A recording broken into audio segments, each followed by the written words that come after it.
فلسطین کی آزادی کا مشن، یہودیوں کو قدم قدم پر دھول چٹانے والا، اکیلا ہی عالم کفر سے ٹکرانے کا حوصلہ رکھنے والا، پاک دھرتی کا ایک عظیم مجاہد، کفر پر لاوے کی طرح برسنے والے اس مجاہد کی طویل داستان سننے کے لیے چینل کو سبسکرائب کیجئے اور ویڈیو کو لائک کیجئے۔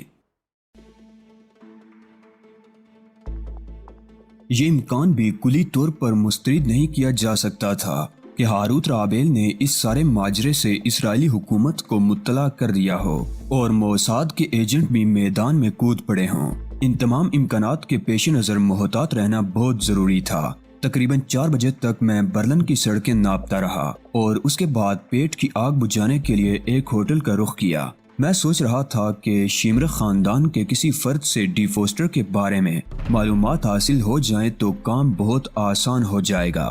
تہذیب مالکم ایکس نے اس سلسلے میں جو منصوبہ بنایا تھا میں اس کی طرف سے زیادہ پر امید نہیں تھا۔ تہذیب کا لائحہ عمل ایسا نہیں تھا جس میں کامیابی کے امکانات زیادہ روشن ہوں، لیکن میں چاہتا تھا کہ پہلے اسی منصوبے کے مطابق عمل کیا جائے۔ اگر بالفرض ہمیں کامیابی نہ ہوتی تب بھی کوئی بات نہیں تھی، ہم دونوں مل کر از سر نو کوئی منصوبہ تیار کر سکتے تھے۔ تہذیب سے ملاقات سے قبل اگر میں ایلزے فورس سے کچھ کارآمد معلومات حاصل کرنے میں کامیاب ہو جاتا تو یہ نہ صرف میری خوش قسمتی ہوتی بلکہ اس سے ہمارا کام بھی آسان ہو جاتا۔ تہذیب کی آمد سے قبل ہی میں کچھ نہ کچھ کر گزرتا۔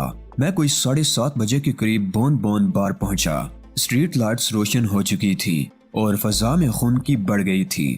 روہن اسٹریٹ پر اس وقت زیادہ چہل پہل نظر نہیں آ رہی تھی۔ بار کے سامنے پہنچ کر میں نے ادھر ادھر دیکھا اور پھر بار کا دروازہ کھول کر اندر داخل ہو گیا۔ بار کی سیڑھیاں سنگی تھی اور سامنے شیشے کا ایک بڑا سا دروازہ تھا جس کا شیشہ درمیان سے چٹکا ہوا تھا اور اس پر ٹیپ چپکا ہوا تھا۔ بار کے اندرونی ماحول کو رومانٹک بنانے کی کوشش کی گئی تھی۔ مدھم رنگین روشنیاں اور ہلکی موسیقی نے مل کر ماحول کو بڑا متاثر کن بنا دیا تھا۔ ہال میں بہت رونق تھی، زیادہ تعداد غیر ملکیوں کی تھی۔ کچھ میزوں پر مقامی جوڑے بھی تھے جن میں زیادہ تر نوجوان تھے۔ میری جانب کسی نے توجہ نہیں دی اور میں آگے بڑھ گیا۔ ہال کے دونوں کناروں پر کیبن بنے ہوئے تھے جن پر بھاری پردے پڑے ہوئے تھے۔ ان کے نزدیک سے گزرتے ہوئے میں نے ان کے اندر سے آنے والی آوازیں بھی سنی۔ ہال کے سرے پر مجھے ایک خالی میز نظر آئی اور میں اسی طرف بڑھ گیا۔ جس کرسی پر میں بیٹھا اس کا رخ ایسا تھا کہ پورے ہال پر نگاہ رکھی جا سکتی تھی۔ ایک ویٹر آرڈر لینے میرے نزدیک آیا تو میں نے اس سے ایک ہلکی شراب طلب کر لی۔ میں دیکھ چکا تھا کہ وہاں شراب کے علاوہ اور کسی چیز کا رواج نہیں ہے۔ شراب کا مصرف بھی میں دریافت کر چکا تھا۔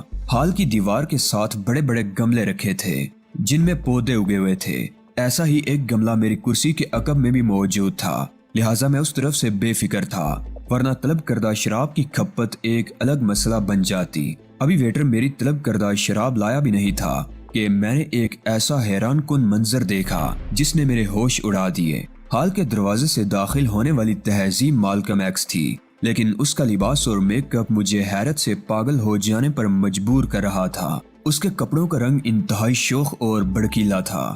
لباس اس قدر چست تھا کہ اس سے اس کے تمام جسمانی نشیب و فراز بری طرح اجاگر ہو رہے تھے۔ ہونٹوں پر گہری لپسٹک، گالوں اور آنکھوں پر گہرا نفرت انگیز میک اپ اور سر پر سیاہ گھنگریالے بالوں کی وگ تھی۔ صاف ظاہر ہو رہا تھا کہ اس نے سر پر وگ لگا رکھی ہے۔ چال میں لڑکھڑاہٹ بھی تھی اور آنکھیں بھی چڑی ہوئی تھی۔ یہ اندازہ کرنا مشکل نہیں تھا کہ وہ نشے میں ہے۔ میں سنبھل کر بیٹھ گیا۔ تہذیب کی اس طرح وہاں آمد اور اس کا حلیہ ناقابل یقین تھا، لیکن وہ اس حلیے میں وہاں پہنچی تھی تو اس کی کوئی نہ کوئی وجہ ضرور رہی ہوگی۔ مجھے یقین تھا، میں اس کی طرف سے بدگمان نہیں ہوا، ورنہ اس حد تک آنکھوں سے دیکھنے کے بعد تو کوئی بھی کسی کی طرف سے بدگمان ہو سکتا ہے۔ تہذیب ایک میز پر بیٹھ گئی۔ اس نے اپنے ہاتھ میں موجود پرس کو کھولا، پرس میں سے سگریٹ کا ایک پیکٹ برآمد کیا، پیکٹ میں سے ایک سگریٹ نکال کر انگلیوں میں دبائی، پھر پیکٹ پرس میں رکھ کر ایک سگریٹ ہولڈر نکالا، سگریٹ ہولڈر میں لگائی اور ہولڈر دانتوں میں دبا لیا۔ یہ سب کچھ دیکھ کر مجھے چکر سے آنے لگے۔ یہ یقین کرنا میرے لیے بہت دشوار تھا کہ تہذیب جیسی نفیس طبیعت کی مالک لڑکی خواہ کسی اشد ضرورت کے تحت ہی صحیح ایسا حلیہ بھی اختیار کر سکتی ہے۔ ویٹر نے میری طلب کردہ شراب لا کر میرے سامنے رکھ دی، لیکن میں نے جام کی طرف نگاہ اٹھا کر بھی نہیں دیکھا۔ میری نظریں تو تہذیب پر جمی تھی، مگر وہ میری طرف متوجہ نہیں تھی، بلکہ وہ کسی کی طرف بھی متوجہ نہیں تھی۔ وہ تو بڑی بے نیازی سے سگریٹ کا دھواں اڑا رہی تھی۔ پھر اچانک ہی تہذیب نے میری طرف دیکھا۔ مجھے دیکھ کر وہ بڑے بونڈے انداز میں مسکرائی۔ میں اس کی مسکراہٹ کا مطلب سمجھ گیا اور جواب میں خود بھی مسکرا دیا۔ اس کے بعد میں نے اسے اشارے کرنا شروع کر دیے، ایسے اشارے جو اس ماحول کے مطابق تھے۔ ویٹر نے مجھے تہذیب کو یوں اشارہ کرتے دیکھا تو تہذیب کی میز کی طرف بڑھا، مگر تہذیب اس سے قبل ہی کرسی سے اٹھ چکی تھی اور میری طرف آ رہی تھی۔ اس کی چال میں لڑکھڑاہٹ تھی۔ میرے نزدیک پہنچ کر اس نے میرے سامنے والی کرسی کھینچی اور اس پر بیٹھ گئی۔ ہیلو، اس نے بڑے بازاری انداز میں مجھے مخاطب کیا۔ ہیلو، میں نے اسے غور سے دیکھتے ہوئے جواب دیا۔ اس سلیے کے لیے میں تم سے معافی کی خواستگار ہوں، تہذیب نے قدرے دھیمی آواز میں کہا۔ انداز ایسا تھا جیسے مجھے لبانے کی کوشش کر رہی ہو، لیکن مجبوری تھی۔ بون بون میں شریف لڑکیاں نہیں آتی، مجھے اندازہ ہے ڈیئر، لیکن تمہیں یہاں دیکھ کر میں سخت حیران ہوا ہوں۔ یہی کیفیت میری بھی ہے۔ مجھے اندازہ نہیں تھا کہ تم بھی ایلزے فورے کی راہ پر لگ چکے ہو۔ کیا یہ صحیح راستہ ہے؟ ایلزے فورے کا تعلق شیمر خاندان سے ہی ہے، جرائم پیشہ بھی ہے، اور اس بات کے شواہد ملے ہیں کہ اس کا تعلق ڈی فوسٹر سے ہے۔ میں اس کے چکر میں 3 بار یہاں آ چکی ہوں۔ ملاقات ہوئی؟ میں نے پوچھا۔ نہیں، ابھی تک تو میں اسے دیکھ بھی نہیں سکی ہوں، تہذیب نے جواب دیا۔ کیا تمہیں کوئی کامیابی ہوئی؟ میں تو آج یہاں پہلی بار آیا ہوں۔ ویسے کیا تمہارا قیام گیلارڈ میں ہی ہے؟ نہیں، گیلارڈ کو میں نے اپنے لیے محفوظ نہیں سمجھا، ایک پرائیویٹ جگہ رہ رہی ہوں۔ تم سے ملاقات ہو گئی علی، یہ بہت اچھا ہوا۔ میں گیلارڈ میں تمہارے لیے پیغام چھوڑتی، کیونکہ میں کچھ مشکوک لوگوں کے راستے پر لگ چکی ہوں۔ اس وقت تمہیں تفصیل نہیں بتا سکتی، موقع نہیں ہے، لیکن تمہارا یہاں مل جانا میرے لیے نیک فال ہے، کیونکہ میں اس سلسلے میں ذرا پریشان تھی۔ کس سلسلے میں پریشان تھی؟ میں جن لوگوں کے پیچھے ہوں ان کو نہیں چھوڑنا چاہتی، لیکن ایلزے فورے سے بھی صرف نظر نہیں کر سکتی۔ اگر تمہیں کوئی اور کلو نہیں ملا ہے تو تم ایلزے فورے کو دیکھو، اور میں یکسوئی کے ساتھ ان لوگوں کو ٹٹولتی ہوں جن پر مجھے شبہ ہے۔ اس جگہ کا پتہ نہیں بتاؤ گی تہذیب جہاں تمہارا قیام ہے؟ میری طرف سے بے فکر ہو علی، میں محفوظ جگہ پر مقیم ہوں، تم اپنا کام جاری رکھو، میں اپنا کام کر رہی ہوں۔ یہ ملاقات ہو گئی، بہت اچھا ہوا۔ تہذیب نے میز پر یوں سر رکھ دیا جیسے نشے کی زیادتی سے خود پر قابو رکھنا 2 بر ہو گیا ہو، لیکن میز پر سر رکھے رکھے وہ مجھ سے مسلسل گفتگو کرتی رہی تھی۔ اگر تم ایلزے فورے تک رسائی حاصل کر سکو تو اس سے یقیناً ڈی فوسٹر کے بارے میں کچھ نہ کچھ معلومات ضرور حاصل ہو جائیں گی۔ میں اب چلتی ہوں، اور کوئی بات تو نہیں کرنی؟ بس تہذیب، میں یہی معلوم کرنا چاہتا تھا کہ تم کہاں ہو۔ کام کا آغاز تو گیلارڈ میں تم سے ملاقات کے بعد ہی کرنا تھا، یہ تو میری جلد بازی تھی کہ میں یہاں پہنچ گیا۔ ٹھیک ہے علی، باقی باتیں پھر ہوں گی۔ اب میں تمہیں گیلارڈ میں نہیں ملوں گی، لیکن کسی نہ کسی جگہ تم سے ملاقات ضرور کر لوں گی۔ تہذیب نے میز سے سر اٹھایا اور خونخوار انداز میں مجھے گورنے لگی۔ پھر اس نے غراتے ہوئے مجھ سے کہا، تم کیا سمجھتے ہو مجھے؟ میں کوئی ایسی ویسی لڑکی نہیں ہوں۔ وہ دانت پیستی ہوئی اٹھی اور اپنا پرس اٹھا کر سیدھی دروازے کی جانب چلی گئی۔ میں غصیلے انداز میں اسے جاتے دیکھ رہا تھا، لیکن دماغ میں بہت سے خیالات گردش کر رہے تھے اور میری عقابی نظریں حال کا جائزہ لینے میں مصروف تھی، مگر میں نے کسی کو بھی تہذیب کی جانب متوجہ نہیں پایا۔ اس طرف سے مطمئن ہو کر میں نے اپنے سامنے رکھا ہوا جام اٹھایا اور کسی کو اپنی طرف متوجہ نہ پا کر جام کی شراب عقب میں رکھے ہوئے گملے میں انڈیل دی اور جام اپنے منہ سے لگا لیا۔ میں سوچ رہا تھا کہ اب ایلزے فورے سے ملاقات کرنے کے لیے کیا کرنا چاہیے کہ دفعتاً برابر والی میز سے ایک برائی ہوئی سی آواز ابھری، پلیز مسٹر پلیز۔ میں نے پلٹ کر دیکھا، ایک پستہ قامت اور کسی قدر فربا اندام شخص میز پر کونیاں ٹکائے بیٹھا تھا۔ اس کے سامنے رکھا ہوا جام بھرا ہوا تھا، لیکن اس کی پلکیں جھکی جا رہی تھی، شاید وہ پہلے ہی بہت زیادہ پی چکا تھا۔ مجھے اپنی طرف متوجہ پا کر اس نے انگلی کے اشارے سے مجھے اپنی طرف بلایا۔ اس کی اس حرکت پر مجھے سخت طیش آیا، لیکن کچھ سوچ کر میں اپنی جگہ سے اٹھا اور اس کی میز پر جا بیٹھا۔ کیا تکلیف ہے تمہیں؟ میں نے کرخت لہجے میں اس سے پوچھا۔ اس نے اپنی جھکی ہوئی بوجھل پلکیں اٹھا کر مجھے دیکھا۔ اس کی آنکھوں میں نشے کے بجائے تکلیف کے تاثرات تھے۔ پھر اس نے خشک ہونٹوں پر زبان پھیری اور بولا، شاید تم سمجھ رہے ہو کہ میں نشے میں ہوں۔ نہیں، تم سے بڑا ہوش مند میری نظروں سے کبھی نہیں گزرا۔ مجھے بلانے کا مقصد کیا تھا؟ میں نے تلخ لہجے میں کہا۔ میں نے ایک قطرہ بھی نہیں پی۔ میں تو تم سے مدد کا خواہاں ہوں بھائی صاحب، مہربانی کر کے میری مدد کرو۔ بات کیا ہے؟ میں نے اس بار نرمی سے پوچھا۔ میرے پیٹ کے نچلے حصے میں 3 گولیاں لگی ہیں، اگر احتیاط سے جھک کر دیکھو تو تمہیں خون بہتا ہوا نظر آ جائے گا۔ میں اپنے دشمنوں کو دھوکہ دے کر یہاں آ بیٹھا ہوں۔ میرے جسم کا زخمی حصہ میز کی سطح سے نیچے ہے۔ وہ عقبی دروازہ دیکھ رہے ہو جو میری پشت کی طرف ہے؟ تمہارا کام بس اتنا ہوگا کہ مجھے اس عقبی دروازے سے نکال کر میری کار تک پہنچا دو۔ میری کار اس عقبی دروازے سے زیادہ دور نہیں ہے اور گلی عقبی دروازے سے کوئی 20 قدم کے فاصلے پر ہے۔ میں تمہارا شکر گزار رہوں گا۔ اس کی باتیں سن کر میں حیران رہ گیا۔ میں نے کرسی پیچھے کھسکائی اور جھک کر نیچے دیکھنے لگا۔ در حقیقت اس کی ٹانگوں پر خون کے دھبے نظر آ رہے تھے اور فرش پر بھی خون جمع ہو گیا تھا۔ میں نے مستربانہ انداز میں ادھر ادھر دیکھا۔ میرے گرد و پیش کوئی تبدیلی نہیں آئی تھی۔ ہر شخص اپنے آپ میں مگن تھا۔ کسی اور کی طرف دیکھنے کی فرصت کسی کو بھی نہیں تھی۔ لیکن تمہیں کس نے زخمی کیا ہے؟ میں نے پوچھا۔ یہ سب کچھ تم بعد میں بھی پوچھ سکتے ہو۔ میرے جسم سے خون بہہ رہا ہے اور مجھ پر نقاہت طاری ہو رہی ہے۔ میری مدد کرو، مجھے گاڑی تک لے چلو، بلکہ اگر میرے لیے ڈرائیو بھی کر سکو تو میں تمہارا یہ احسان زندگی بھر نہیں بھولوں گا۔ لیکن تمہارے جسم سے بہتا ہوا خون دیکھا بھی جا سکتا ہے۔ میں نے کہا، میں بل ادا کر چکا ہوں اور کوئی ہمیں دیکھ نہیں رہا ہے، تاہم تم احتیاطاً اپنا کوٹ اتار کر مجھے دے دو۔ میں اسے اس طرح پکڑ لوں گا کہ سامنے کا حصہ چھپ جائے اور تم مجھے سہارا دے کر باہر لے چلو گے۔ اگر کسی نے ہمیں دیکھا بھی تو یہی سمجھے گا کہ میں زیادہ پی گیا ہوں۔ ایک لمحے کے لیے میں نے غور کیا۔ اس کی داستان حلق سے نہیں اتر رہی تھی اور اس میں کئی جول تھے، لیکن ساتھ ہی وہ زخمی بھی تھا۔ اندازہ یہی تھا کہ جو کچھ اس نے کہا ہے کسی حد تک درست ہی ہو، تاہم اصل صورتحال تو بعد میں بھی معلوم کی جا سکتی تھی۔ ممکن تھا میری کوشش سے اس کی زندگی بچ جاتی۔ یہ سوچ کر میں نے اپنا کوٹ اتار کر اس کے سپرد کر دیا۔ اس نے کوٹ ہاتھوں میں سنبھال لیا۔ میں نے ویٹر کو بلا کر اپنا بل ادا کیا اور اس شخص کا بازو پکڑ کر عقبی دروازے کی طرف چل دیا۔ دروازہ کھول کر ہم ایک راہداری میں نکل آئے۔ اس راہداری کا اختتام گلی کے دروازے پر ہوا۔ گلی سنسان پڑی تھی، چنانچہ میں اسے لیے ہوئے گلی میں آ گیا۔ ایلزے فورے سے ملاقات کا پروگرام میں نے ملتوی کر دیا تھا۔ پہلے اس شخص کی مدد کرنا ضروری تھا۔ اگر وہ میری مدد سے زندہ بچنے میں کامیاب ہو جاتا تو ممکن تھا میرے کسی کام آ جاتا۔ ایک اجنبی ملک میں وہ میرے لیے بہت کارآمد ثابت ہو سکتا تھا۔ چنانچہ میں اسے سہارا دیے چلتا رہا۔ کچھ ہی فاصلے پر اس کی سیاہ رنگ کی مرسیڈیز کار موجود تھی۔ کار کی چابیاں میرے کوٹ کی جیب میں ہیں، اس نے کراہتے ہوئے کہا۔ میں نے اس کے کوٹ کی جیب سے کار کی چابیاں نکال کر دروازہ کھولا اور اس کے لیے پچھلی سیٹ کا دروازہ کھول دیا۔ وہ بدقت تمام کار میں داخل ہو کر عقبی نشست پر ڈیر ہو گیا۔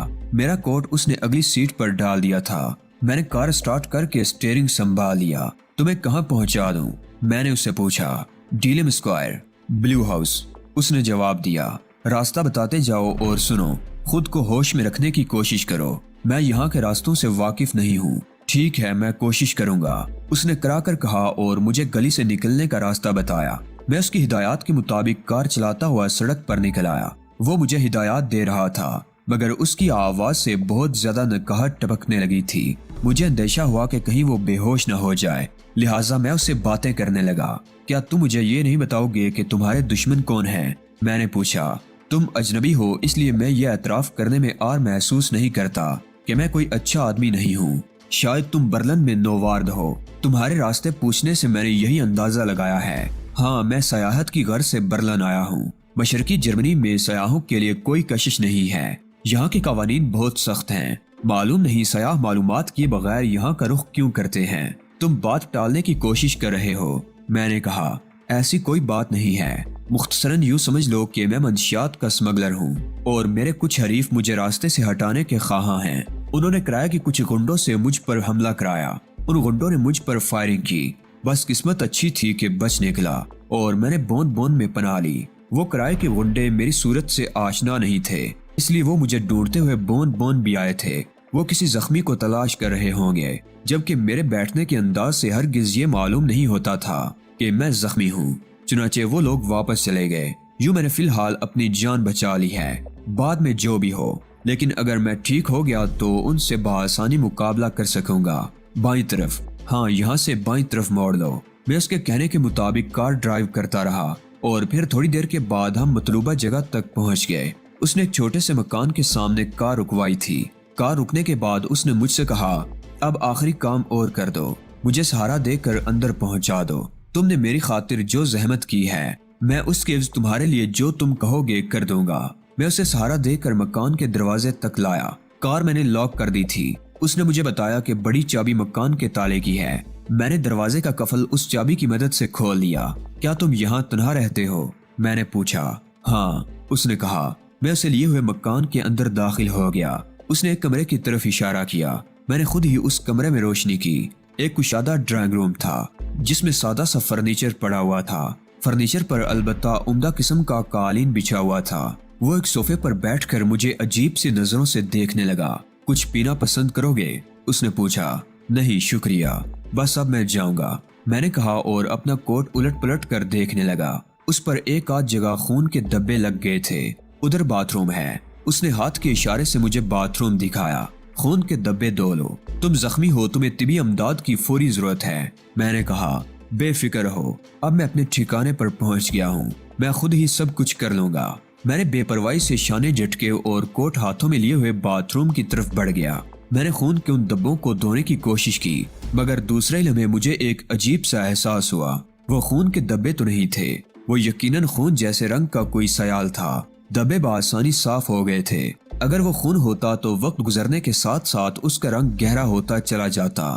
مجھے اچانک ہی خطرے کا احساس ہوا۔ میرے ساتھ بہت بڑا دھوکہ ہوا تھا۔ مجھے اپنا دماغ چکراتا ہوا محسوس ہونے لگا۔ مجھے پھانسنے کے لیے بڑے منظم طریقے سے کام کیا گیا تھا۔ ڈی فوسٹر والا معاملہ تھا بھی اتنا ہی بڑا کہ اس کے لیے کام کرنے والے دنیا کے مجے ہوئے لوگ ہو سکتے تھے۔ دنیا کے بہت سے ممالک کے ایجنٹس کی نگاہیں مشرقی برلن پر لگی ہوئی ہوں گی۔ ممکن ہے ڈی فوسٹر سے فارمولے کے حصول کے لیے بہت سے ایجنٹس یہاں پہنچ بھی چکے ہوں۔ مجھے معلوم نہیں تھا کہ میں ان میں سے کس کے ہتھے چڑھا ہوں، لیکن سوال یہ تھا کہ کسی کو میرے بارے میں معلوم کیسے ہوا۔ میں نے اور تہذیب نے ہر معاملے میں انتہائی رازداری برتی تھی، اور یہ بات تو قرین قیاس تھی ہی نہیں کہ مجھ پر کسی غلط فہمی میں ہاتھ ڈال دیا گیا ہو۔ بون بون جیسے بڑے پورے بار سے کسی شخص کو یوں اغوا کر لینا ہنسی کھیل نہیں تھا۔ مجھے اس جال میں پھانسنے والوں کو علم رہا ہوگا کہ میں کن صلاحیتوں کا مالک ہوں، تبھی تو انہوں نے ایسی اسکیم بنائی جس میں میرا دھوکہ کھا جانا لازمی تھا۔ میرے اس جال میں اتنی آسانی سے پھنس جانے کی ایک وجہ میری بے فکری بھی تھی۔ میں اس خیال کے تحت بے فکر تھا کہ میری مشرقی جرمنی آمد کے مقصد سے کوئی بھی واقف نہیں ہے، لیکن اب مجھے اندازہ ہو رہا تھا کہ میں خوش فہمی کا شکار تھا۔ ایٹمی اور کیمیاوی ہتھیاروں کے فارمولوں کے حصول کے سلسلے میں تو دنیا کے خطرناک ترین ایجنٹوں سے ٹکراؤ کا اندیشہ تھا۔ میں نے سر جھٹک کر اپنے خیالات سے چھٹکارا حاصل کرنے کی کوشش کی۔ اب میں بدترین حالات کا مقابلہ کرنے کے لیے پوری طرح تیار تھا۔ میں نے کان لگا کر سننے کی کوشش کی، مگر کہیں سے کوئی آہٹ نہیں سنائی دی۔ میں دھڑکتے دل کے ساتھ دبے قدموں باتھ روم کے دروازے کی طرف بڑھا۔ اندر آتے وقت میں نے دروازہ بند کر دیا تھا۔ دروازے کے پاس پہنچ کر میں چند لمحے کے لیے رکا اور سانس روک کر کھڑا ہو گیا۔ باہر کمرے سے کسی قسم کی کوئی آواز سنائی نہیں دے رہی تھی، کوئی نقل و حرکت محسوس نہیں ہو رہی تھی۔ میں مخمسے میں پھنس گیا۔ مجھے اتنے منظم طریقے سے گھیر کر یہاں لایا گیا تھا تو یقیناً میرا کوئی نہ کوئی مصرف بھی ضرور رہا ہوگا۔ پھر اس خاموشی کا کیا مطلب ہو سکتا تھا؟ ممکن ہے وہ لوگ مجھے یہاں قید کر گئے ہوں۔ میں نے سوچا اور مزید انتظار کو فضول سمجھتے ہوئے میں نے باتھ روم کا دروازہ کھول دیا۔ کمرے کا منظر دیکھ کر میں متخیر رہ گیا۔ وہاں صوفے پر ایک سفید فام لڑکی بے ہوش پڑی تھی۔ اس کے علاوہ کمرے میں اور کوئی بھی متنفس نہیں تھا۔ میرے دیکھتے ہی دیکھتے سرخ رنگ کے لباس میں ملبوس وہ لڑکی کسمسائی اور اس نے آنکھیں کھول دی۔ چند لمحے تک وہ خالی خالی نظروں سے چھت کو تکتی رہی، پھر دفعتاً اچھل کر بیٹھ گئی۔ میں باتھ روم کے دروازے میں کھڑا آنکھیں ٹپ ٹپا رہا تھا۔ لڑکی نے ادھر ادھر دیکھا اور پھر اس کی نظریں مجھ پر جم گئیں۔ میرے علاوہ وہاں اور تھا ہی کون؟ اوہو، تو تم ہو وہ خبیث۔ لڑکی صوفے سے اٹھ کر کھڑی ہو گئی اور میری سمجھ جھپٹی۔ ٹھہرو، میں نے گرج کر کہا، تم کس خبیث کا ذکر کر رہی ہو؟ انجان بننے کی کوشش مت کرو، بتاؤ تم نے مجھے کیوں اغوا کرایا ہے؟ لڑکی چنچنائی۔ میں نے بڑے غور سے اسے دیکھا۔ اس کی عمر 25 برس کے لگ بھگ رہی ہوگی۔ میں نے تمہیں اغوا نہیں کرایا، میں نے قدرے نرم لہجے میں کہا، تم جھوٹے مکار ہو۔ وہ چیخی، میری عزت لوٹنا چاہتے ہو، لیکن یاد رکھو تم مجھے ہاتھ بھی نہیں لگا سکو گے۔ تم تو ایسے کہہ رہی ہو جیسے اب تک تمہاری عزت محفوظ رہی ہو، میں نے طنزیہ لہجے میں کہا۔ اس نے مجھے گور کر دیکھا۔ میری مرضی کے خلاف کوئی مجھے ہاتھ نہیں لگا سکتا، یہ بڑا اچھا قانون ہے، میں نے مضحکانہ انداز میں کہا۔ بات ایک ہی ہے، مرضی سے ہو تو ٹھیک ورنہ جرم۔ میں جا رہی ہوں، وہ پیر پٹک کر بولی۔ روک سکتے ہو تو روک لو، مجھے کیا پاگل کتے نے کاٹا ہے کہ تمہیں روکنے کی کوشش کروں گا، میں نے کندھے جھٹک کر کہا۔ ضرور جاؤ۔ وہ طوفانی رفتار سے دروازے کی طرف بڑھی۔ مجھے یقین تھا کہ دروازہ مکفل ہوگا، اس کے علاوہ کمرے میں ایک دروازہ اور بھی تھا۔ میں اطمینان سے صوفے کی طرف بڑھا اور صوفے پر بیٹھ گیا۔ لڑکی دروازے کے ہینڈل سے زور آزمائی کر رہی تھی۔ ناکام ہو کر وہ دوسرے دروازے کی طرف بڑھی، لیکن وہاں بھی ناکامی کا منہ دیکھنا پڑا۔ مجھے جانے دو، وہ میری طرف پلٹ کر ہزیانی انداز میں بولی۔ میں نے تمہیں کب روکا ہے؟ میں نے متخیرانہ انداز میں کہا۔ دروازے کے قفل کی چابیاں میرے حوالے کرو۔ لڑکی غرائی۔ اگر چابیاں میرے پاس ہوتی تو ضرور تمہارے حوالے کر دیتا، میں نے بڑے خلوص سے کہا۔ بکواس مت کرو، تم نے مجھے کیوں اغوا کرایا ہے؟ بتاؤ، جواب دو، اس نے چیخ کر کہا۔ میں نے تمہیں اغوا نہیں کرایا، تم جھوٹ بولتے ہو، میں یقین نہیں کر سکتی۔ مت یقین کرو، میں نے بے پرواہی سے کہا۔ میں کوئی زبردستی تو کر نہیں رہا۔ وہ مجھے گورتی رہی، پھر بے بسی سے بولی۔ دیکھو، تم مجھے صاف صاف بتا دو کہ تم نے مجھے کس مقصد کے تحت اغوا کیا ہے، اس سے کیا ہوگا؟ میں نے پوچھا۔ اگر میرے بس میں ہوا تو میں تمہاری خواہش پوری کر دوں گی، وہ ہچکچاتے ہوئے بولی۔ لیکن پلیز مجھے اس طرح پریشان مت کرو، اس سے تمہیں کیا فائدہ ہو رہا ہے؟ میں تمہیں بتا چکا ہوں کہ میں نے تمہیں اغوا نہیں کرایا، نہ ہی خود اغوا کیا ہے، میں تو تمہیں جانتا تک نہیں ہوں، میں کیسے یقین کر لوں؟ وہ بے اعتباری سے بولی۔ بظاہر تو یہی معلوم ہوتا ہے کہ میرے اغوا کے ذمہ دار تم ہی ہو، بے اعتبار لوگوں کے ساتھ میرا گزارا نہیں ہو سکتا، میں نے خشک لہجے میں کہا۔ اب مجھ سے کسی بات کے جواب کی توقع مت رکھنا، اگر تم نے مجھے اغوا نہیں کرایا تو پھر تم آخر ہو کون؟ قطعی ضروری نہیں ہے کہ میں تمہارے سوال کا جواب دوں، میں نے بے رخی سے کہا۔ تمہیں ایک مجبور لڑکی پر رحم نہیں آتا، اس بار اس کے لہجے میں بے بسی تھی۔ مجبور لڑکی، میں نے استہزائیہ انداز میں کہا۔ لڑکی کبھی مجبور نہیں ہو سکتی، اور پھر تمہارا تعلق تو اس قوم سے ہے جہاں لڑکیاں مردوں کی برابری کی دعوے دار ہیں۔ پتہ نہیں تم کون ہو اور کس قسم کی گفتگو کر رہے ہو، اگر تم ان لوگوں سے متعلق نہیں ہو تو پھر میری مدد کرو۔ کچھ ہی دیر قبل تم نے میرے ساتھ جس قسم کا سلوک کیا ہے، اس کے بعد مجھ سے مدد کی توقع رکھنا بڑی حیران کن بات ہے۔